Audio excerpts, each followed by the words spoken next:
బ్రతికి నన్నాళ్ళు నీ భజన తప్పనుగాని మరణ కాలమునందు మరతునేమో. ఆ వేళ యమదూతలాగ్రహంబున వచ్చి ప్రాణముల్ పెకలించి పట్టునప్పుడు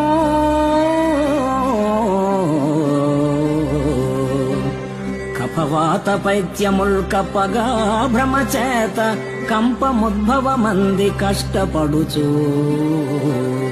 నా జిహ్వతో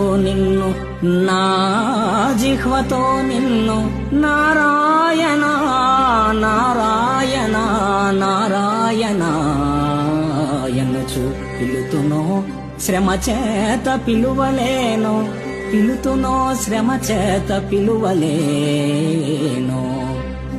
నాటికిప్పుడే చేతు నామ భజన తలచెదను చేరి వినవయ్య దయను జోపి. భూషణ వికాస శ్రీధర్మపుర నివాస దుష్ట సంహార నరసింహ దురిత దూర